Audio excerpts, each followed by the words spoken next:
They came for her land at dawn, 3 black SUVs, tinted windows, foreign plates, moving slow, too slow, like predators circling prey they hadn't yet sized up.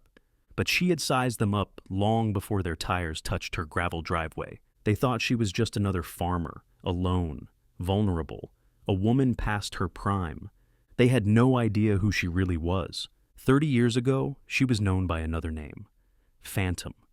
A ghost in the ranks of Delta Force, leading missions so classified they didn't exist. Before she transitioned, before she laid down arms and picked up roots. Now she was just Elle Thorne, tending her land in Ironwood Valley, Montana, until the cartel arrived. The frost hadn't melted yet when Ellie reached the edge of her property. Atlas trotted ahead, ears high, every sense alive.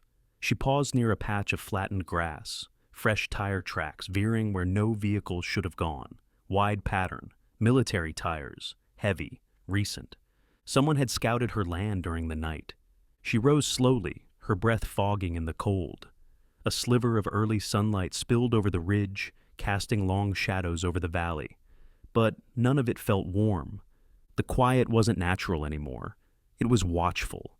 Her phone buzzed. A message from Sarah Bennett, her neighbor. Just 6 words. Henderson's gone, black SUVs again. Careful. She stared at the screen. The Hendersons were 2 properties east. Good people. Retired early, built a greenhouse for their daughter's epilepsy treatments. No reason to leave overnight, not unless they were made to. Elle's pulse slowed as her thoughts sharpened. She deleted the message, then turned back to the house. Under the stairs, behind a stacked wall of empty feed sacks, was a sealed case. Inside, an encrypted sat phone, a burner, and a thick notebook of old names. None of them forgotten. She dialed. It rang once. "Phantom," came the voice, gruff, alert. "It's Elle now," she said, "but I need you. Cartel, 50 men, maybe more. They're moving fast and clean. They'll be here within the week." A pause. Then, "You want the team?"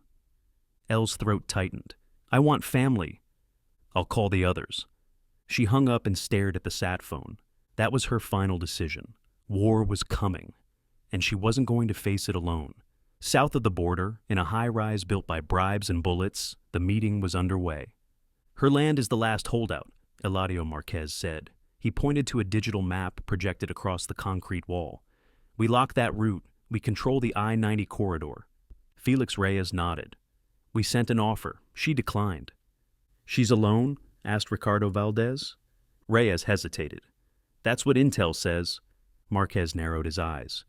"Intel also said Henderson would cooperate." Valdez smiled, dark and holy. "We'll make an example, like before." A young lieutenant stepped forward.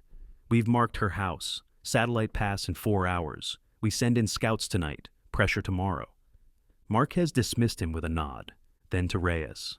"Make sure she's underestimated." "And if she isn't?" Eladio stared out the window. "Then, we burn the mountain down." The wind had picked up by the time the first truck arrived.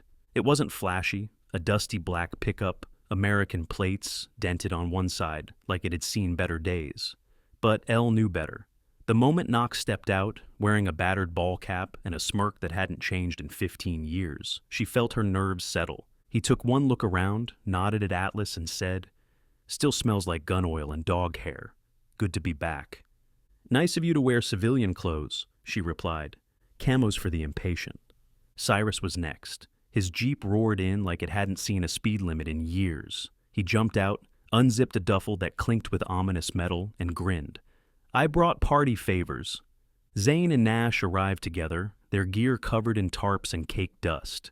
Zane had already hacked a nearby cell tower to reroute traffic. Nash had brought everything from antibiotics to a field surgery kit. For a moment, Elle said nothing. She just looked at them.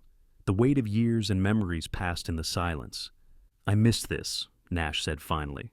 "Not the danger, just being useful again." "Hope that kit's fresh," Cyrus muttered. "We're all 20 pounds older and half a step slower." "Speak for yourself," Knox grinned. Elle finally spoke. "We're not here to relive the past. We're here to bury this cartel before they bury this valley. You in?" Each one nodded, no hesitation. She walked them into the barn. Under false floorboards lay her own war chest, tactical vests. night vision, radio jammers, a weatherproof crate marked property of DOD, do not remove. You always were paranoid, Zane said, impressed. Prepared, she corrected. They went to work. Within hours, the perimeter was laced with alarms, traps, and fallback positions. They mapped lines of fire, set up drones, tuned encrypted comms. It was like muscle memory. That night, Elle stood alone on the ridge as snow flurried in the moonlight. She stared down at her house, once a haven, now a command post. Atlas leaned against her leg. We bring the fight here, she whispered, and we end it here. Down below, Knox adjusted his scope from the silo.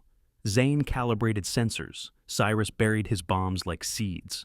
Nash checked and rechecked his med station. No speeches, no rallying cries. Just the rhythm of old warriors doing what they had always done best, preparing for war. And this time, it was personal. The snow had stopped by morning. A glassy frost coated the fields like crystal armor. Ella walked the perimeter alone, testing every tripwire and motion sensor with quiet precision. No one spoke much. The air didn't allow it. Zane sat in the loft, with 3 monitors mounted in a makeshift array, his fingers flying across a battered keyboard. One feed showed thermal signatures outside the southern tree line. Another mapped cell traffic from nearby towers. Normal, except for a dead zone growing near mile marker 47. They're jamming us, he muttered. Cheap gear, not cartel standard. Trying to be ghosts, Ella said. Bad copy of a better original. Knox confirmed the ridgeline nests were clear. His sniper position offered coverage over 3 approach routes. If they breach the orchard line, he said, they'll find it very unfriendly. Nash moved between bunkers like a ghost himself, triple-checking supplies. We're good for a 3-day siege. After that, we get creative. Cyrus planted a final string of shaped charges under the irrigation trench. It's like planting tulips, but louder. Elle returned to the house and powered up the encrypted SAT-link. She contacted her source, a former DEA analyst turned off grid. Anything? They're moving tonight, he said. 20 vehicles, split approach, heavy arms. Reyes isn't in charge anymore. Valdez is leading it himself. Ella's hand tightened on the desk. Then we'll give him a sermon he won't forget. That night, as the last rays of sun dipped behind the mountains, the valley fell into silence. Ella stepped into the barn, now a command center. Her team stood ready. Knox perched in the loft. Cyrus had detonators prepped and triple-checked. Nash wore gloves, every pocket in his vest packed with trauma gear. Zane had a headset on, listening for whispers on the digital wind. Elle stood before them. We do this fast, we do it clean.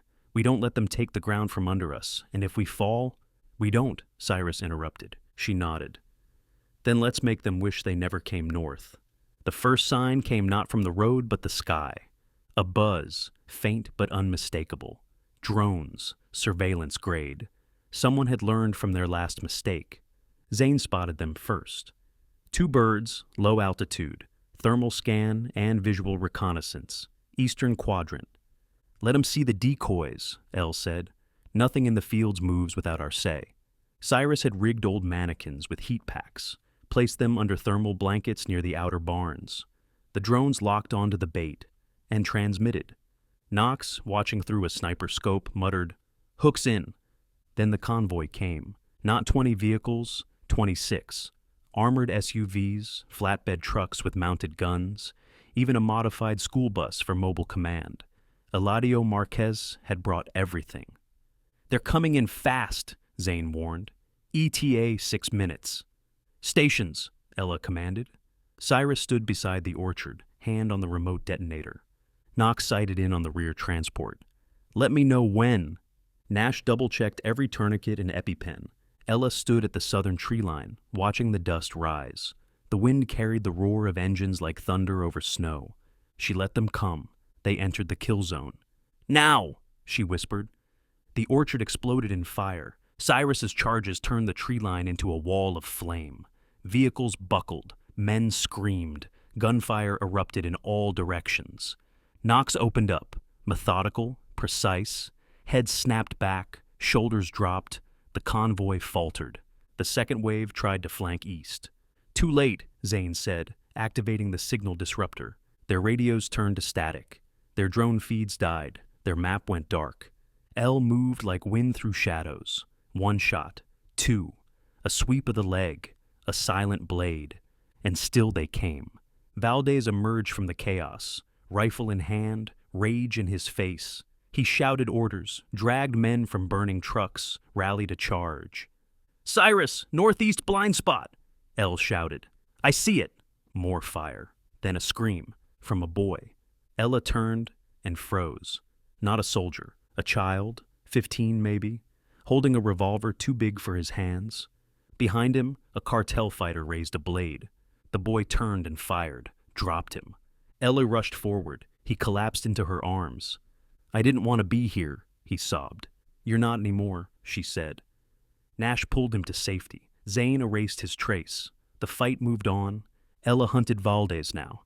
She found him at the barn, alone, muttering scripture over his fallen. "You've come," he said. "I always finish what I start. You think this ends it?" "I think this ends you." She fired. He dropped. And the silence that followed was not peace. It was victory. The sun broke through smoke the next morning, casting a harsh light over scorched earth and smoldering wreckage. The barn still stood, though one side bore the black kiss of fire. The orchard was cratered, the main road littered with wrecked vehicles and spent brass. Ella stood on her porch, her rifle slung over one shoulder. She sipped cold coffee, watching the valley breathe again. Zane emerged from the house, tablet in hand. They're gone, not a signal within 30 clicks. Cyrus leaned against the fence, arms crossed. "Any chance they come back?" "They won't," Knox said from the tower. "Not after this, not when their best got butchered." Nash walked over from the makeshift infirmary. "Diego's stable, shocked, but he'll pull through." Ella nodded slowly. "We'll keep him safe." Later that afternoon, while the team began clearing debris and gathering intel from cartel tech, a single black SUV approached from the west. Alone. No weapons drawn. It was Felix Reyes. He stepped out slowly, hands raised, no gun. Just a grim expression and a steel briefcase. "I'm not here to fight," he called. Ella, flanked by Knox and Cyrus, walked forward. "You picked the wrong side," she said. "I'm ready to flip it," he replied. "Inside this case are names, routes, financial networks. You want to end this cartel? I'm your map. And what do you want? Witness protection, immunity, new name, new life?" Cyrus snorted. "We could also bury you and take the case." "You could," Felix said. "But if I vanish without a trade, they'll know. They'll scatter. You'll never catch them all." Elle studied him a long moment. Then she nodded to Zane. "Verify it." 10 minutes later, Zane looked up. "It's real. This could dismantle the whole tree." "Then we burn the roots," Elle said. Over the next 72 hours, coordinated federal raids, quietly fueled by Zane's leaked intel, erased cartel outposts from Utah to Nebraska. No headlines, no press, just disappearances. Back in Ironwood Valley, peace returned like spring after a brutal frost. The townspeople trickled back. Broken fences were mended. The Hendersons sent word from a cabin in Idaho. Sarah stopped by with coffee and tears. Diego stayed. He tended crops with Nash, tinkered with gear beside Zane, patrolled the perimeter at dawn with Atlas. He wasn't a soldier anymore. He was home. And Elle, she repaired the barn, fed her livestock, walked her property at sunset. But each morning she trained, quiet, focused drills, like brushing her teeth. A routine not of paranoia, but of respect. The ghosts would always whisper, but they whispered less now, because the land was hers again. Because she had answered the knock, and she had answered with fire. 1 month later, the snow had melted. Ironwood Valley bloomed in green and gold. Children biked again. Fences were painted. Dogs barked from porches without fear. But on Ellie's land, work never stopped. The barn had a new roof. The trenches had been filled, but the cameras stayed hidden, the tunnels reinforced. Knox had gone back to Alaska, said he missed the quiet, though everyone knew he'd be listening for trouble. Zane stayed for 2 weeks, taught Diego to code, then disappeared into satellite shadows with one final nod. Cyrus left a note. "Next time, invite me to a barbecue instead." It was taped to a crate of decommissioned explosives. Nash lingered longest, helped Diego set up a greenhouse, built a small clinic with local funds. And Elle? She didn't rest. She taught Diego how to shoot, not to kill, but to survive. How to think like an enemy. How to become invisible if needed. You don't have to be what I was, she told him one day. Just know enough that no one ever makes you what they are. He nodded, understood more than his years should allow. Sometimes, when the wind carried a certain silence, she'd walk to the ridge and stand alone, not guarding, just remembering. Because even peace had its rituals, and some warriors, once made, never stopped being watchful, not out of fear, but out of love for the world they'd chosen to protect. Ella Thorne never wanted to be famous. She just wanted to live. And if she had to burn an empire to do it, so be it.